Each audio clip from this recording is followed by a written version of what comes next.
How would you do it?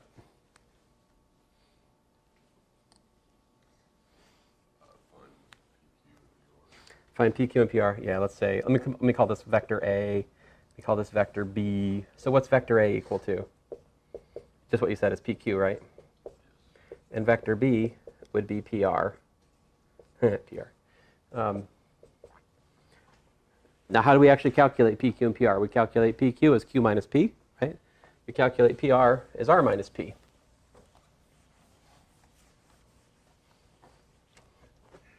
Let's see here. So we got Q minus P. We got R minus P. What do we get?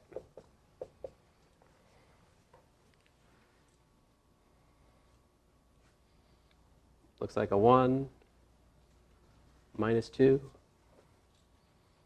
excuse me, minus 5, and what you got here? You got 2, 2, minus 2, all right.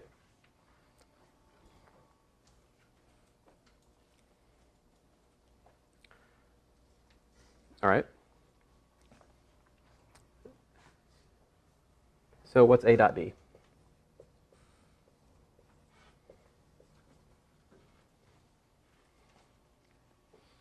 It's 2 minus 4 plus 10, right?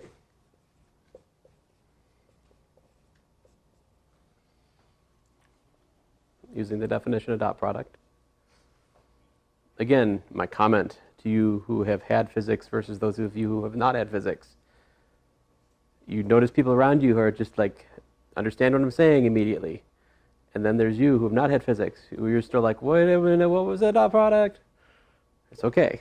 You will get it. It's not a big deal. You will come back to this lecture later and go, oh, that was easy. I shouldn't have been struggling.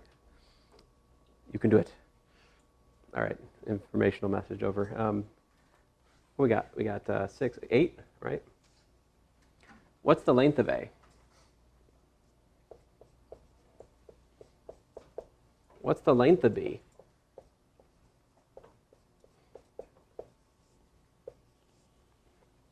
I got the square root of 1 plus 4 plus 25, also known as 29. I got the square root of 4 plus 4 plus 4, also known as 12. Right? Now I got everything I need. Theta is the inverse cosine of A dot B, right? Divided by the length of A, length of B.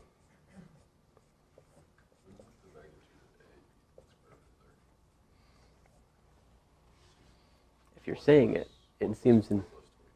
Oh, yes, yes. Sorry, user error. I was an issue. The math was fine. It was just me. Thank you. Much appreciated. Yes, that should definitely be 30.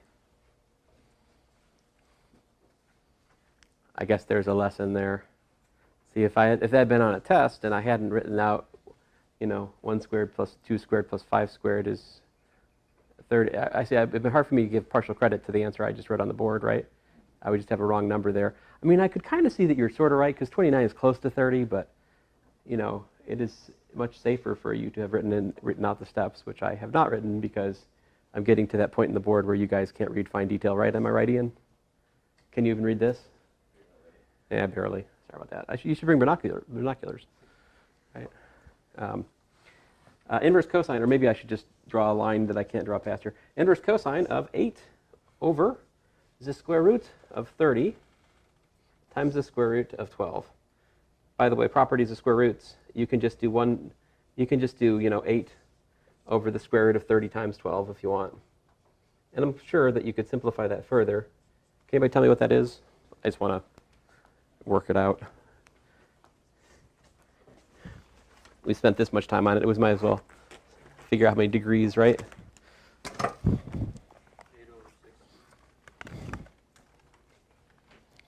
What am I? I'm in radian mode, which is lovely, but I don't know about you. I just don't think in radians. Don't tell Dr. Scambortis. I think he'd be disappointed in me. Let's see here. I'm disappointed in myself right now. I can't remember how to change the degrees. Mode? Aha! 3. All right, inverse cosine. Oh, this brings up an important point. You do need some calculator like this for the test, right? Because you might have to find an inverse cosine or something. So you want something like this. You cannot use a graphing calculator in a test, as I have forewarned. And sorry about the collection of cell phones. It's not ideal, but due to unfortunate events last semester, that's where we are. All right, so 65.06 degrees, roughly speaking, of course.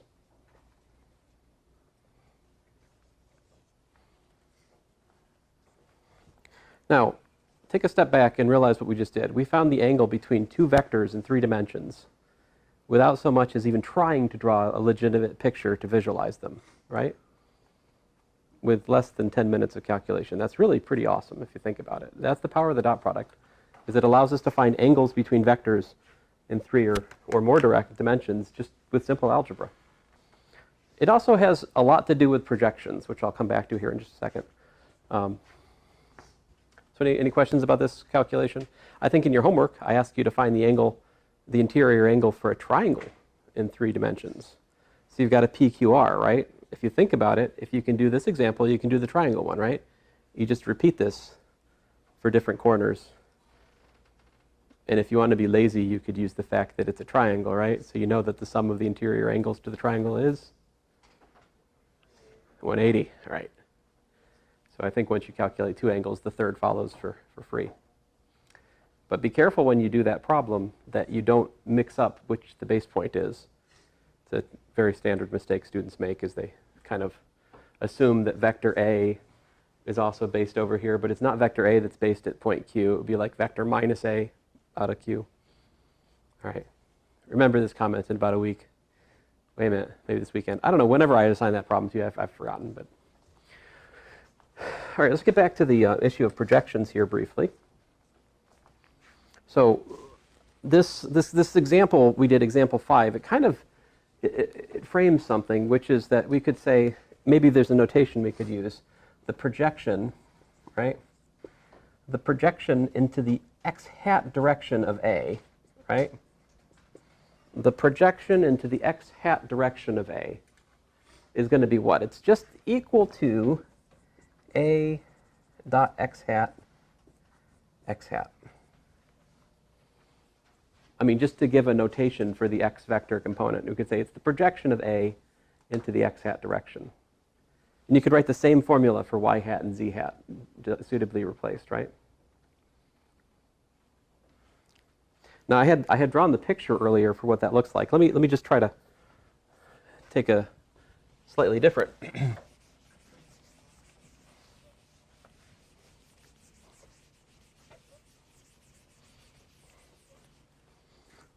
Try to generalize this idea. What if we have, we're looking at the vector A, right? And I want to look at maybe the B vector, right? And I want to figure out what is the projection, what's the projection of A into the B direction, right? So I can kind of picture that geometrically, right? What does that look like geometrically? What's the projection of A into the B direction? What do I mean by that? I mean the part of the A vector which is collinear with B, this thing right here.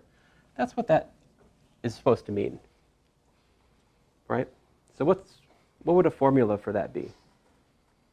Well, if B happened to point in the direction of the x coordinate axis, we know what we'd write. We'd just write A dot x hat times x hat, right? Does that make sense?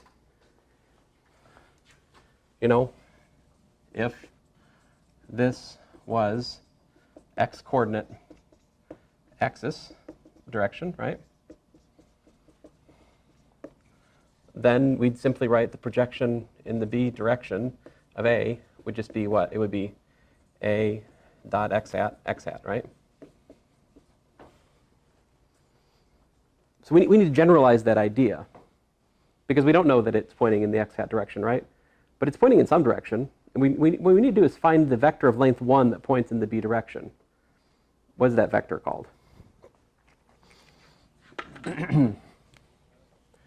B hat, right, definition. B hat is the vector of length 1 in B direction. Now, let me give a more algebraic description of that. That is, for B not equal to 0, we define B hat equals to 1 over the length of B times B vector. If you calculate the length of that, it will have length 1 by property 1 of the deeper things proposition.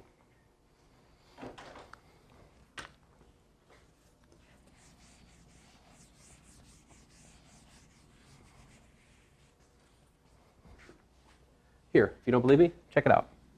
B hat, well, here, example. Where are we? Example 7. Suppose B is equal to, I don't know, 2, 1, 2, right? What's the length of B?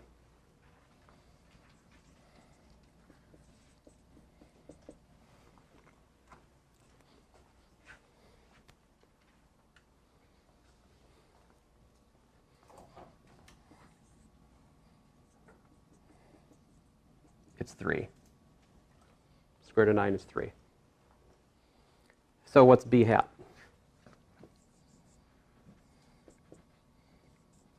It's 2/3, 1/3, 2/3, right?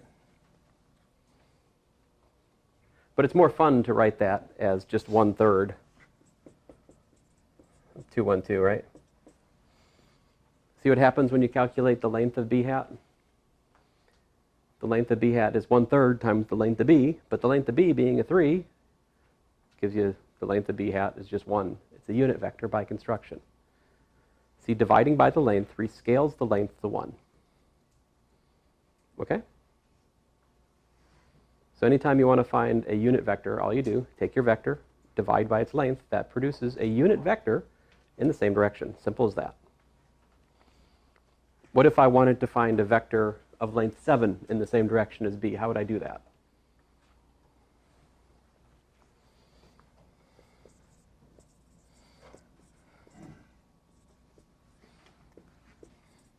Let's say V parallel to B and length of V equals to 7.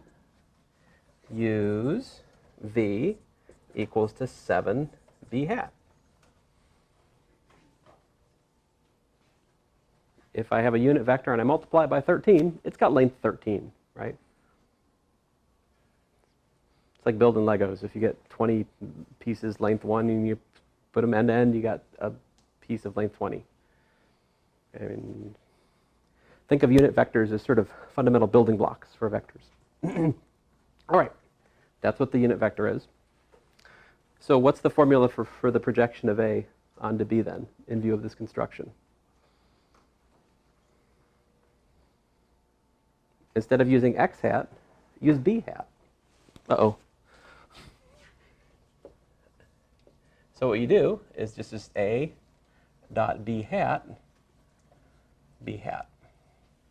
And there you go. That is the definition of the projection of A onto B. That gives you the piece of the vector A which is parallel to B.